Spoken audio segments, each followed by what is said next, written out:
Mesdames et messieurs, bonjour et bienvenue à ce bulletin d'information sur la première chaîne d'information communautaire du Sénégal. Pour démarrer cette édition en tournée économique de 4 jours dans la zone orientale, le président de la République est arrivé à Tambacounda il y a quelques heures. Une visite très attendue par les populations locales qui expriment de fortes attentes. Parmi les principales doléances figurent la relance rapide du chemin de fer, l'achèvement des travaux de l'Université du Sénégal oriental ainsi que des solutions durable face au chômage des jeunes. Autant de préoccupations recueillies dans ce micro-trottoir réalisé par Keba Kebe. Lors des événements entre 2021 et 2023, il y a eu beaucoup de décès, il y a eu beaucoup de blessés. Nous nous attendons à ce que le président règle ce problème de justice. Les gens doivent être dédommagés. Donc la jeunesse a des attentes fortes pour la venue du président Bassirou Diomaye Faye ici à Tambacounda. Donc ces attentes sont d'ordre vraiment emploi des jeunes. Ça c'est la première doléance effectivement de la jeunesse de Tambacounda. Nous réclamons vraiment la relance du chemin de fer Dakar-Tambacounda. La relance du port sec qui a été construit depuis 3 ans. C'est pas encore démarré. Pour que vraiment la jeunesse de Tamba puisse nourrir des espoirs d'emploi. Parce qu'on a une seule industrie à Tambacounda, la Sodefitex.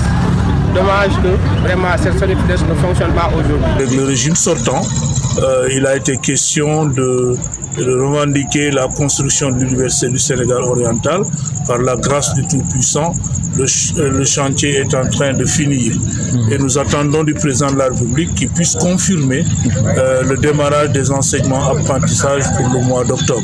Au niveau de la santé, dans beaucoup de cas de santé, je ne parle même pas d'hôpitaux ou de dispensaires, il y a un manque criard de matériel et il y a un manque aussi de personnel. Il y a un déficit de personnel. Au niveau de l'éducation, on a encore les abris dans les écoles et ces abris doivent être éradiqués. Et puis, face à la persistance de l'immigration irrégulière, des organisations locales multiplient les initiatives pour sensibiliser les jeunes aux opportunités de réussite sur place à travers une journée de discussion et de réflexion organisée par Adaf Yungar et l'association ACDEC.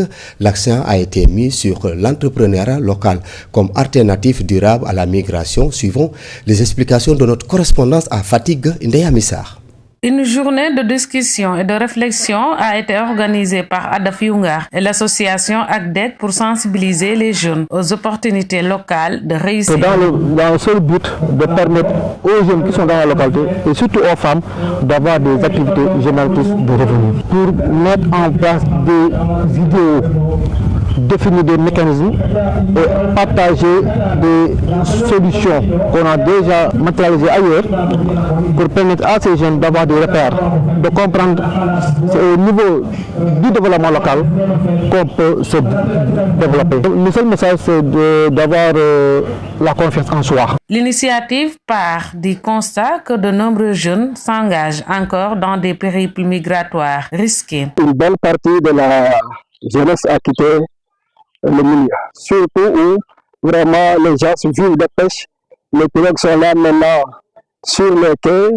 Rien ne bouge. Combien de cérémonies funéraires ont été observées, aussi bien dans l'arrondissement de Fimela que dans les îles du Saloum? Les participants estiment que l'agriculture, la pêche et l'élevage offrent de réelles opportunités d'entrepreneuriat et de réussite. Je dirais que l'agriculture est très rentable, surtout dans la zone.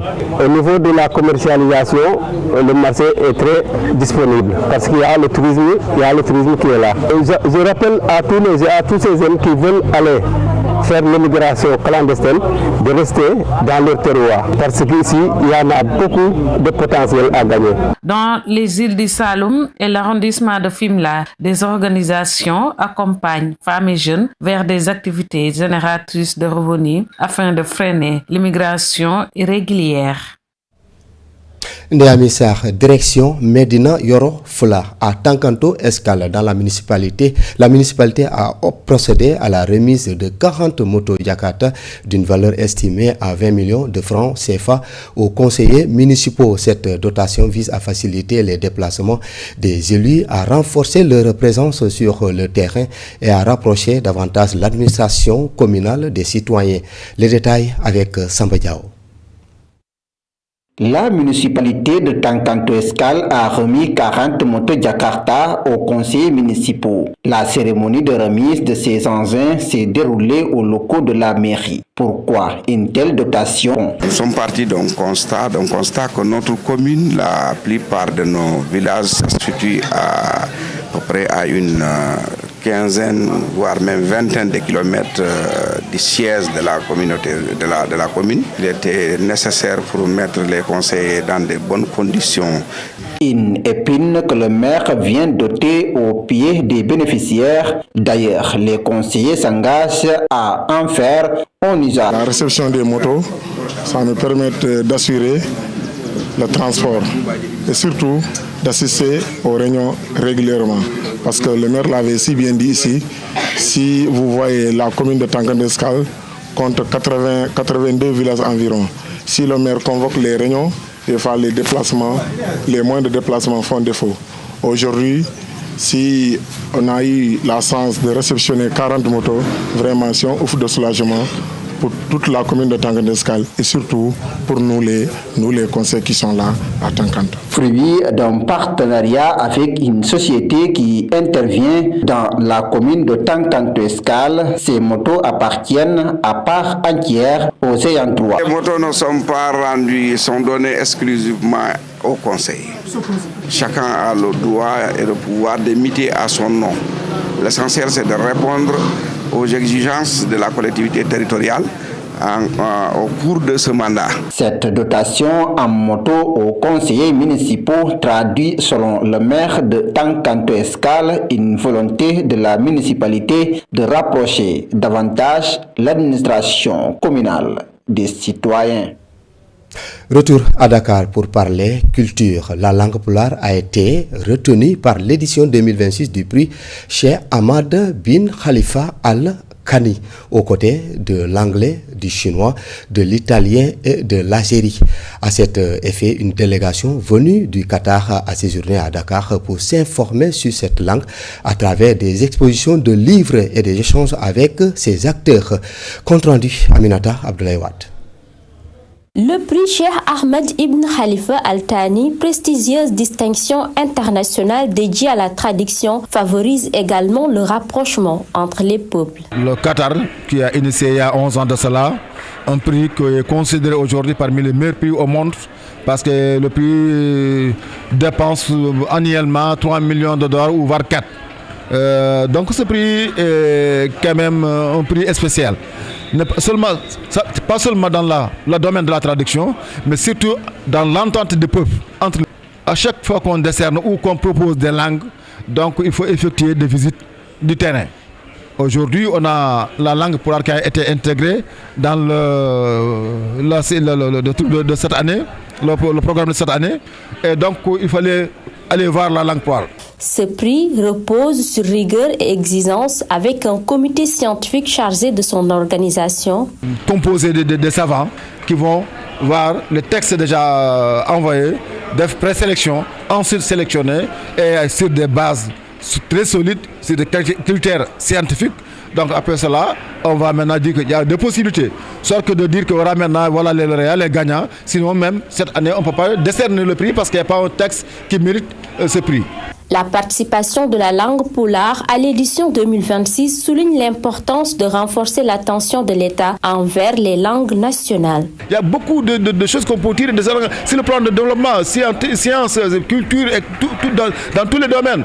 Donc il y a beaucoup de choses bénéfiques dans ces langues-là. Il faut travailler dans ce sens. La visite de la délégation qatari à Dakar a été marquée par une exposition de livres écrits ou traduits en pulaar et en arabe, ainsi qu'une conférence réunissant les acteurs de la langue pulaar à l'initiative de l'Association pour la Renaissance du pulaar. Et pour finir, le trophée Tour poursuit sa tournée auprès des institutions et partenaires. Il a été présenté à la Banque nationale de développement économique, sponsor officiel de l'équipe nationale, au moment fort pour qui illustre bien plus qu'un simple partenariat, une véritable alliance stratégique au service du football sénégalais et de son développement. Maï et Modou Diouf ont assisté à la cérémonie. Accueilli avec fierté, le trophée de la Coupe d'Afrique des Nations a fait escale à la Banque nationale pour le développement économique BNDE, partenaire officiel des Lions du Sénégal. Un sentiment de fierté de recevoir ce trophée. Et cela a été également une occasion de féliciter à nouveau la Fédération sénégalaise de football, de féliciter notre équipe nationale pour ce trophée qui a été gagné avec beaucoup de valeurs que nos joueurs sur le terrain avaient incarné, que les dirigeants du football sénégalais également avaient incarné lors de cette compétition. Un partenariat solide inscrit dans une vision durable au service du développement du sport sénégalais. Le partenariat entre la Fédération sénégalaise de football et la BND va au-delà des compétitions ponctuelles qu'on peut avoir. C'est un partenariat qui s'inscrit sur une certaine durée et qui naturellement va se manifester à l'occasion d'événements comme une Coupe d'Afrique ou comme une Coupe du Monde. La fédération a salué l'engagement constant de la BNDE dans l'accompagnement de plusieurs projets sportifs et institutionnels. Le partenariat dépasse la visibilité classique en termes de sponsoring. Nous avons l'ambition de travailler la main dans la main pour que la banque puisse nous accompagner dans le cadre de nos projets sportifs et aussi accompagner tous les acteurs qui évoluent dans le mouvement sportif pour leur permettre aussi de gérer leur projet personnel. Convaincu que le développement du sport sénégalais repose sur un appui structurant et constant, la BNDE s'affirme durablement aux côtés de la Fédération sénégalaise de football. C'est la fin de ce bulletin d'information sur la première radio-télévision communautaire du Sénégal. L'info continue sur iracsénégal.sn. Merci de nous avoir suivis. Au revoir.